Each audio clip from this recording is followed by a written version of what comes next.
성도 여러분 안녕하십니까? 지난 한 주간도 평안하셨는지요? 지난 금요일에 제 휴대폰에 문자가 하나 들어왔습니다. 4월 4일부터 19일까지 인천대공원, 또 월미도 자유공원, 또 수공공원을 폐쇄한다는 문자였습니다. 그 말은 외출을 자제해달라는 이야기죠.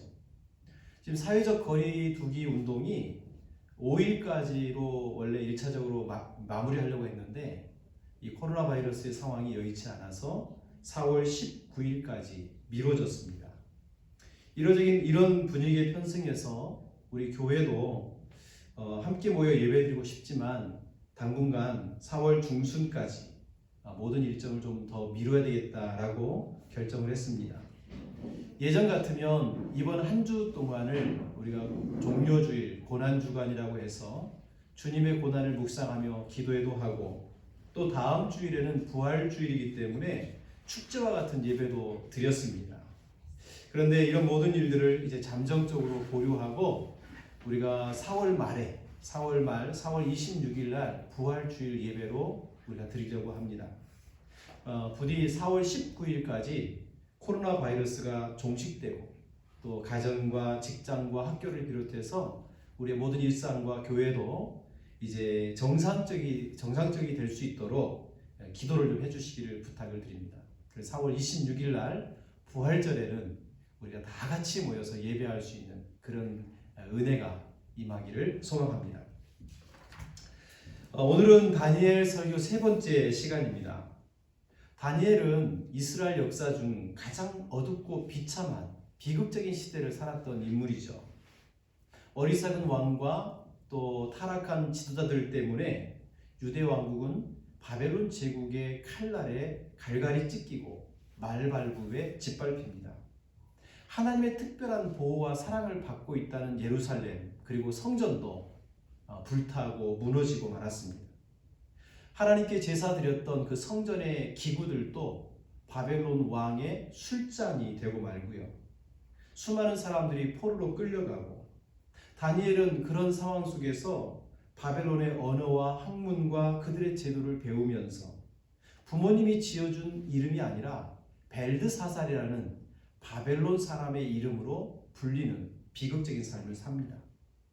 하지만 다니엘은 이 어둡고 비극적인 시대를 한탄하면서 비관하면서 자신의 시간을 낭비하지 않습니다. 오히려 어둠 속에서 타오르는 횃불처럼 그런 열정을 품고 거룩한 믿음의 삶을 살아가죠. 동서남북 사방을 살펴봐도 하나님의 살아계심이나 그분의 능력이나 보호를 발견할 수 없는 시대 상황. 그럼에도 불구하고 다니엘은 더더욱 하나님을 향한 믿음으로 살기로 결단을 합니다. 왕의 기름진 음식과 포도주를 먹지 않기로 포기하고 왕의 그 돌봄을 이렇게 어떤 의미에서는 왕의 돌봄을 외면하는 위험천만한 일을 결행을 하죠. 그리고 자신을 돌보는 관리들에게도 내가 그것을 먹지 않겠다. 일종의 채식만 먹겠다. 그렇게 말하면서 위험한 도전을 합니다. 그런 상황 속에서 관리들도 납득할 만한 창의적인 대안을 제시하면서 무엇보다도 하나님의 도우심과 은혜를 구하는 믿음의 기도를 드렸을 것입니다. 우리는 이런 다니엘의 모습을 본받기를 원합니다. 믿음으로 결단하고 또 거룩함을 지키기 위해서 포기하는 삶, 기도하면서 창의적인 대안을 제시하는 그 믿음의 용기, 이런 걸 우리가 본받아야 됩니다. 우리는 세상에 살면서 신앙을 버리고 세속에 물들어서도 안 되지만 무턱대고 반대하거나 세상 등지고 유아독존, 독야청청 그렇게 살아서도 안 됩니다. 우리는 적극적인 태도로 믿음을 지키면서도 시대의 고민을 가슴으로 끌어안고 진지하게 기도해야 됩니다. 그리고 창조주 하나님으로부터 지혜를 받아 이 세상을 변화시키고 섬길 수 있는 방법을 찾고 대안을 제시할 줄 알아야 됩니다. 여러분, 신앙과 삶은 별개가 아닙니다. 성경을 읽으면서 깨달은 감동과 지혜를 우리 삶에 적극적으로 펼치는 일이 필요하죠. 세상 가운데 살아가는 우리 그리스도인들은 한 손에는 성경을, 그리고 다른 한 손에는 신문을 나란히 펴놓고 볼 줄 알아야 됩니다. 하늘의 신비로운 은혜를 가슴에 품으면서도 동시에 사람들의 아픔과 이 현실의 문제를 끌어안고 하나님을 간절히 기도하는 사람이 되어야 합니다. 신문을 펴놓고 뉴스를 보면서 야, 세상에 이럴 수가 있느냐라고 흥분하거나 또 사회가 썩었다며 통탄하는 그 정도에서 멈추면 안 되죠. 가슴으로부터 우러나오는 기도의 사랑, 동시에 이 시대의 슬픔과 아픔을 적극적으로 풀어갈 창의적인 대안을 제시하기 위해서 연구하고 또 개발을 하고 현장에 뛰어드는 그런 리더로서 삶을 살아야 됩니다. 우리가 세상에서 세상을 리드하는 리더로서의 삶을 살려면 반드시 필요한 것이 탁월함이죠. 아, 저 사람 뭔가 달라. 그런 거 말이에요. 오늘 말씀에 보면 하나님을 향한 믿음으로 뜻을 세우고 믿음의 모험을 감행한 다니엘과 그 친구들에게 하나님께서 특별한 선물을 주셨다는 것을 알 수 있습니다. 우리 17절 말씀을 함께 읽어보겠습니다. 하나님이 이 네 소년에게 학문을 주시고 모든 서적을 깨닫게 하시고 지혜를 주셨으니 다니엘은 또 모든 환상과 꿈을 깨달아 알더라. 성도 여러분, 우리가 하나님의 뜻대로 살기로 결단하고 기름진 음식, 최상급 포도주를 그런 세상의 유혹을 포기할 때 하나님께서는 우리에게 탁월한 것을 선물로 주십니다. 여러분, 무신론적 사고가 판을 치는 세상의 한복판에서 하나님의 영광을 위해 살아가는 것, 창의적인 대안을 제시하기 위해서 필사적으로 노력하는 것이 쉬운 일이 아닙니다. 어렵고 힘든 일이죠. 그렇지만 그 일을 우리가 믿음으로 선택하면 하나님은 능히 감당할 수 있는 힘과 능력을 공급해 주시는 분입니다. 여러분, 우리 마가복음을 계속 새벽마다 우리가 매일매일 큐티를 하고 있는데 마가복음 10장에 보면 예수님을 따르는 제자들이 예수님께 묻습니다. 예수님, 저희가 모든 것을 버리고 예수님을 따랐습니다. 그러니까 예수님이 그들에게 대답하기를 뭐라고 그럽니까?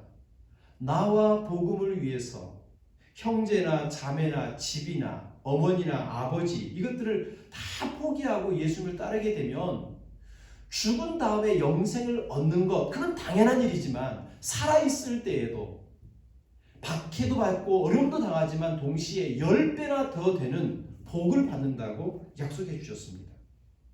만약 우리가 하나님의 뜻대로 살기로 믿음으로 결정하고 또 희생하고 포기했는데도 불구하고 하나님이 우리를 도와주시지 않는다면, 하나님이 우리를 돌봐주시지 않는다면 계속해서 믿음의 삶을 살아가는 게 이게 쉬운 일이 아닙니다. 중도 포기하는 사람이 많아질 거예요. 그러나 우리 하나님은 그런 믿음의 삶을 살고자 하는 우리에게 무관심한 분이 아닙니다. 도와주시는 분이죠. 하나님을 향한 믿음의 뜻을 전하고 자신의 안락한 삶을 포기한 이 다니엘과 세 친구들에게 학문과 지혜와 영적 통찰력을 선물로 주셨다는 것을 우리 17절에서 알 수 있습니다. 이 부분을 좀 더 자세히 보겠는데요. 하나님 앞에 이렇게 믿음의 결단을 감행한 친구들에게 첫 번째로 하나님 주신 것이 있습니다. 뭡니까? 학문을 주시고, 그리고 이어지는 말이 모든 서적을 깨닫게 해주셨다라고 했습니다. 여러분, 우리가 우리 안에 하나님을 향한 믿음의 뜻을 품었을 때에 이 그저 되는 게 아닙니다. 그것을 이루기 위해서는 열심히 공부해야 되죠. 근데 공부의 첫 단계는 언어를 깨우치는 겁니다. 다니엘과 이 친구들은 유대인이잖아요. 그리고 포로로 끌려왔잖아요. 그러니까 바벨론에서 모국어가 아닌 바벨론 사람들의 언어를 처음부터 새롭게 배워야 했을 겁니다. 제가 또 신학교와 대학원을 그 시절을 돌이켜보면서 좀 후회스러운 것 중에 하나가 이 성경에 관련된 언어를 열심히 공부하지 않았다는 거예요. 영어, 독일어, 히브리어, 헬라어, 또 라틴어 같은 이 성경과 신학 관련 언어들을 좀 그때 열심히 좀 마스터했더라면 지금 성경을 연구하고 말씀을 준비하는데 굉장히 유용했겠구나라는 생각을 거의 매주마다 하고 있습니다. 여러분, 우리 자녀들도요, 보다 높고 깊은 학문의 세계로 들어가려면 언어라고 하는 장벽을 뛰어넘어야 됩니다. 이제 바벨론의 언어, 다니엘이 이 바벨론의 언어에 능통해지니까 어떻게 됐습니까? 자연스럽게 바벨론에 있는 모든 서적을 읽고 깨닫게 되는 것이 가능해진 거죠. 바벨론에 있는 모든 서적들을 거침없이 읽어드리면서 지식과 정보를 습득한 겁니다. 여러분, 세상에서 가장 오래된 도서관, 거의 초유의 도서관이 여기 다니엘이 살았던 동네, 이 지금으로 말하면 이 이라크 남부 지방에 있었습니다. BC 600년 전에 아시리아 제국의 아슈르파니팔이라고 하는 이 왕이 세상의 모든 역사와 지식을 자신이 얻고자 사방으로 사람을 보냈습니다. 그래서 고대로부터 만들어진 점토판에 기록된 그런 자료들을 다 이 도서관에 수집을 하고 새롭게 알게 된 정보와 또 지식들을 점토판에 기록하여 보관하고 도서관을 세웁니다. 이것이 가장 오래된 도서관입니다.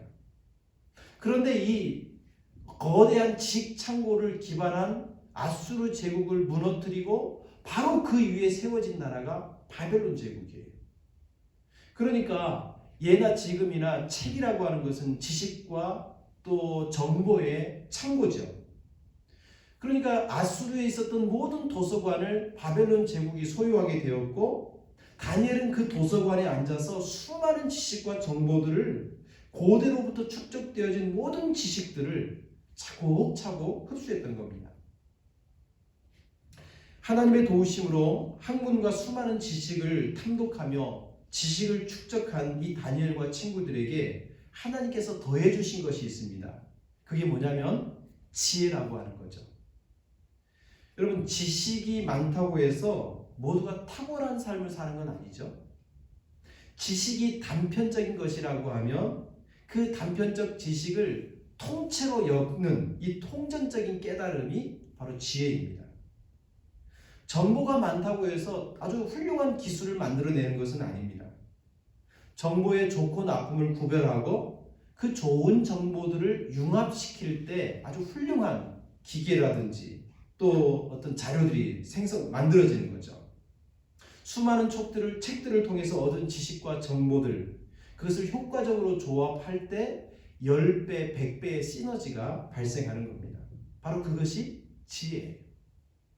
그런데 우리가 잘 아는 대로 성경에서 지혜를 주는 책이 뭐라고 그럽니까? 잠언서라고 그러죠.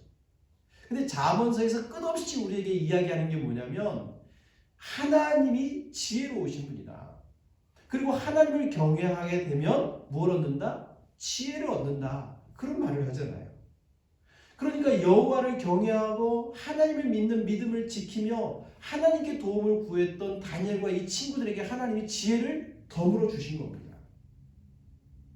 그러니까 바벨론에 있는 그 수많은 책들을 통해서 깨닫는 그 지혜와 지식들이 하나님 주신 지혜와 결합되면서 아주 그들의 그 수준이 올라가는 겁니다. 그래서 전문적인 전문가들이 된 거고, 전체를 꿰뚫어 볼 수 있는 통전적인 안목을 가진 탁월한 사람들이 되어갔던 겁니다.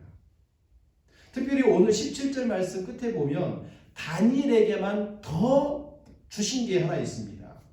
그건 뭐냐면 모든 환상과 꿈을 깨달아 알게 하는 영적 통찰력을 주신 거죠. 이 부분을 공동번역 개정판에서는 이렇게 번역을 했습니다. 그 중에서도 다니엘은 어떤 환상이든지 꿈이든지 다 풀 수 있는 재능을 받았다. 여러분, 환상과 꿈을 풀 수 있는 재능, 이 재능이라고 하는 것은 은사죠. 하나님이 특별히 더불어 주신 겁니다. 이걸 다른 말로 표현하면 깊은 영성을 갖게 되었다, 그런 말입니다. 학문적인 배움이 많은 사람들은 영적인 것을 좀 무시하는 경향이 있습니다. 하지만 인간 지성의 한계를 부딪힐 때 그제서야 영성이 필요하다는 것을 고백하는 경우가 많습니다. 우리 한국의 지성이라 불리는 초대 문화부 장관을 지낸 이어령 교수님이 있습니다. 이분은 70세까지 무신론자였습니다. 당대의 문장가고 따를 자 없는 달변가고 반기독교적인 경향의 차가운 지성인이었습니다. 하지만 2004년에 느닷없이 이어령 교수가 세례를 받는다는 뉴스가 퍼졌습니다. 그리고 한참 지나서 2017년에 지성에서 영성으로라는 책을 펴냈는데 그 책에 보니까 이어령 교수가 고백합니다. 인간의 차가운 지성의 한계를 보게 되었고 동시에 믿음을 통한 영성의 세계가 펼쳐졌다라고 말을 해요. 이처럼 차가운 지성이 아니라 그 지성을 풍성하게 채울 뿐만 아니라 넘치도록 뜨겁게 해주는 영성의 삶을 살아가는 것, 이 굉장히 중요합니다. 우리 자녀들도 영적인 은사, 이 깊은 영성의 소유자들이 다 되기를 축복합니다. 뛰어난 학문과 지혜로 세상을 섬기는 전문가들이 될 뿐만 아니라 다니엘과 같은 깊은 영성으로 세상 속에서 하나님을 보여주는, 하나님의 영광과 복음을 전파하는 그런 인물로 성장되기를 진심으로 축복합니다. 여러분, 세상에는요 머리가 좋은, 믿을 수 없는 그런 능력의 소유자들이 참 많습니다. 뛰어난 학문과 지혜와 통찰력이라고 하는 것이 이 다니엘과 세 명의 친구들처럼 몇몇의 전유물이 아니라는 거예요. 나름대로 노력하고 끈기 있게 공부하면 지식이 생기고 지혜가 생기고 전문적인 안목이 생기게 되죠. 우리가 이런 얘기 들었죠. 1만 시간의 법칙이라는 말. 여러분, 어느 분야이든지 위대한 성공을 거두기 위해서는 1만 시간의 노력이 필요하다는 말입니다. 예를 들어서 하루에 3시간씩 10년이면 1만 시간이 되는데 이 시간 동안 한 가지를 집중해서 꾸준히 공부하면 전문가가 될 수 있다는 그런 말입니다. 그러니까 다니엘과 그 친구들만 학문과 지혜가 뛰어나지 않았다는 거예요. 다니엘서 1장 4절을 보면 이 바벨론 왕궁에는 흠없고 아름답고 지혜롭고 또 지식과 지혜가 통달한 학문에 익숙한 사람들이 많이 있었다는 것을 우리는 알 수 있습니다. 하지만 하나님께서 다니엘과 하나냐와 미사엘과 아스라 이 네 사람에게는 특별한 은혜를 베풀어 주심으로 많은 사람들 중에 아주 돋보이는 존재가 되도록 해주셨습니다. 여러분 18절과 19절을 한번 읽어보겠습니다. 시작. 왕이 말한 대로 그들을 불러들일 기한이 찼으므로 환관장이 그들을 느부갓네살 앞으로 데리고 가니 왕이 그들과 말하여 보매 무리 중에 다니엘과 하나냐와 미사엘과 아사야와 같은 자가 없으므로 그들을 왕 앞에 서게 하고 많은 사람들 중에 이 네 사람이 왕의 눈에 들어왔습니다. 그래서 그들을 따로 불러 왕 앞에 세운 거죠. 요즘 말로 말하면 엄격한 서류 심사를 통과하고 1차, 2차 시험을 거쳐 최종 면접을 보게 된 겁니다. 그런데 오늘 이 4명의 사람들이 왕 앞에 면접을 본 결과 어떻게 된 줄 아십니까? 올백, 퍼펙트, 만점으로 합격을 합니다. 20절 말씀을 한번 보시죠. 왕이 그들에게 모든 일을 묻는 중에 그 지혜와 총명이 온 나라 박수와 술객보다 10배나 나은 줄 아니라. 다니엘과 이 친구들의 지혜의 수준, 그 총명함의 수준이 월등했습니다. 그래서 이 동기들만이 아니라 바벨론 나라에 있는 전문가들보다도 그들의 지식보다도 지혜보다 10배나 더 탁월한 그런 사람으로 돋보이는 사람이 되었다는 거죠. 이들의 지혜를 보면서 이 느부갓네살 왕도 아주 그냥 그 감탄을 금하지 못하는 것을 우리는 상상해 볼 수 있습니다. 여러분, 이처럼 하나님께서 이 친구들에게 은혜를 주실 때 그들은 다른 사람과 비교할 수 없는 탁월함의 소유자가 됩니다. 특별히 다니엘에게는 영적인 깊은 영성, 영적인 통찰력도 더해 주시죠. 그러니까 다니엘은 그 자신이 배운 세상의 모든 지혜와 지식들을 세상적인 관점에서 보는 것이 아니라 하나님과 관계한 하나님의 나라의 관점에서 볼 수 있는 영적인 사람이었습니다. 그러니까 바벨론의 과거로부터 현재의 문제만이 아니라 앞으로 바벨론의 역사가 어떻게 펼쳐질 줄을 알기 때문에 그 미래를 준비하는 사람으로서 살았던 거예요. 그러니까 다니엘은 오랫동안 그 탁월한 인생을 살아갈 수가 있습니다. 우리 21절 말씀에 보면 다니엘이 언제까지 그런 고위직을 유지하며 살았냐면 21절에 어느 때까지라고 그럽니까? 고레스 원년이라고 합니다. 여러분, 이 고레스 왕은요, 바벨론 제국의 왕이 아닙니다. 바벨론을 무너뜨리고 새롭게 세워진 페르시아 제국의 왕입니다. 그러니까 다니엘은 바벨론 제국을 위해서만 일한 것이 아니라 바벨론 제국의 미래를 바라보면서 바벨론이 무너질 것을 알고 그 너머에도 필요한 지식과 재능과 그런 탁월함을 준비했기 때문에 바벨론은 무너졌어도 다니엘은 무너지지 않습니다. 그래서 바벨론 제국에서도 영향력을 발휘하는 사람으로 살 수 있었다는 거죠. 여러분, 이처럼 하나님을 향한 믿음의 뜻을 정하고 이 세상에 살아가는 동안에 자신의 욕망과 세상의 유혹을 포기하고 하나님께 도움과 은혜를 구하며 살아가는 사람들에게는 이런 시대를 초월하고 제국을 초월하는 탁월함을 하나님이 주시는 겁니다. 하나님께서는 이런 시대에, 어둡고 힘든 시대에 이런 탁월한 사람을 찾으시고 또 그런 사람을 만들어 가십니다. 왜냐하면 길을 잃어버린 시대에 이정표 같은 사람이 필요하죠. 어두운 세상에 횃불과 같은 존재가 필요하기 때문입니다. 그런 사람들을 하나님 지금도 찾고 계십니다.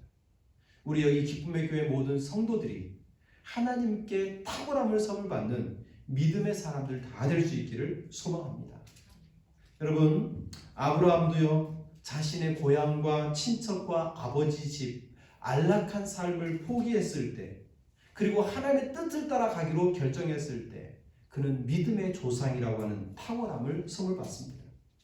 모세도 왕궁의 편안함과 왕자로서의 그 호사로운 삶을 포기하고 하나님의 백성들과 고난받기를 선택할 때 이스라엘 백성을 바로의 손에서 구원해내는 지도자가 될 수 있었습니다. 이처럼 하나님은 믿음으로 결행하는 사람들에게 탁월함을 주시는 분입니다. 그러므로 오늘 우리 성도들도 이 탁월함을 갈망할 수 있기를 축복합니다. 많은 성도들이 그저 평범하게 살기를 원합니다. 특별히 하고 싶은 일도 없고 평안하게 살았으면 좋겠다, 이런 말들을 종종 합니다. 하지만 하나님의 백성은 세상에 살고 있지만 세상과 구별되는 삶을 살아야 될 책임이 있습니다. 세상의 가치관에 유행에 동화되는 것이 아니라 세상을 변혁시키는 존재로, 거룩한 향기를 뿜어내는 존재로 살아가기를 갈망해야 합니다. 그러면 여러분, 왜 우리가 이런 탁월한 삶을 살도록 탁월한 삶을 갈망해야 될 이유가 무엇입니까? 세 가지로 정리하면 이렇게 정리할 수 있습니다. 첫 번째는요, 하나님의 명령이기 때문에 그렇습니다. 하나님께서는 예수님을 믿는 우리에게 세상의 소금과 빛이 되어서 모든 민족을 제자 삼으라는 명령을 주셨습니다. 이 명령을 실천하며 살려면 다니엘과 그 친구들이 가졌던 탁월한 지성과 또 탁월한 영성이 필요합니다. 우리가 하나님을 향한 믿음의 뜻을 품고 간절히 기도하면서 탁월한 삶을 위한 은혜를 갈망할 때 하나님께서는 우리에게 지혜와 영성을 부어주실 줄 믿습니다. 두 번째로, 우리를 구원하신 목적이 있기 때문입니다. 하나님께서는 우리를 예수님의 핏값으로 구원해 주셨습니다. 인류 기업들, 일반 기업들에서도요, 한 사람의 탁월한 직원을 선출하고 또 탁월한 직원을 만들기 위해서 많은 투자를 아끼지 않습니다. 군대에서 가장 밑에 있는 계급이 1등병입니다. 근데 1등병 한 사람에게 주는 월급이 약 40만 원 돼요. 그러니까 그 가장 뭘 모르는 군인 1등병 하나를 한 사람을 배치하는데 40만 원이 더 든다는 이야기예요. 하지만 전투기를 조종하는 비행사 한 사람을 키우고 또 그 사람을 부대에 배치하려면 최소한 3억에서 4억 정도의 비용이 든다고 합니다. 왜 하나님께서 우리를 예수님의 피값이라는 그 비싼 값을 지불하며 우리를 구원하셨을까요? 주일에는 그리스도인으로, 평일에는 하나님이 없는 사람처럼 세상 향락을 구하며 살게 하려고 그렇게 비용을 지불하셨을까요? 아니죠. 하나님께서 우리를 탁월한 사람으로, 세상을 변화시키는 사람으로, 하나님이 없다라고 말하는 시대 속에서 야, 저 사람 보니까 하나님 계시는 것 같아, 그렇게 세상에 하나님의 영광을 보여주는 사람으로 살도록 하기 위해서 우리를 예수님의 피값 대신 그렇게 구원해 주신 건 아닙니까? 성도 여러분, 우리가 예수님의 피값으로 구원받은 소중한 존재라고 믿는다면 우리 모두 탁월한 삶을 갈망해야 할 것입니다. 세 번째로, 우리 일생의 보람과 성취를 위해서 우리는 탁월함을 갈망해야 됩니다. 흔히들 배부른 돼지보다 배고픈 소크라테스가 되라는 말을 하죠. 사람은 육신적인 안락함과 기름진 음식으로 보람을 누리는 것이 아닙니다. 하나님의 형상을 따라 지음받은 우리 인간은 하나님이 주신 지혜와 하나님과 관계 속에서 형성된 영성을 최대한 개발하고 그것을 활용할 때에 만족감을 누리고 행복감을 누리게 됩니다. 우리 자신의 보람과 우리 자신의 행복을 위해서도 우리는 탁월한 삶을 갈망하는 우리 성도들 되시기를 진심으로 축복합니다. 사랑하는 성도 여러분, 우리들 대부분이 평범한 가정에서 보통 사람으로 태어났습니다. 하지만 우리는 하나님의 특별한 사랑을 받은 사람들입니다. 예수님의 피값으로 구원받은 사람입니다.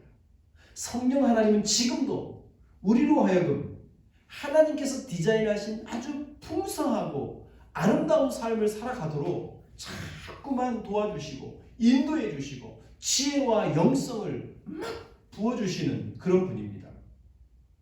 그러니 신앙인으로서, 그리스도인으로서 왜 나만 고생하며 살아야 되는가?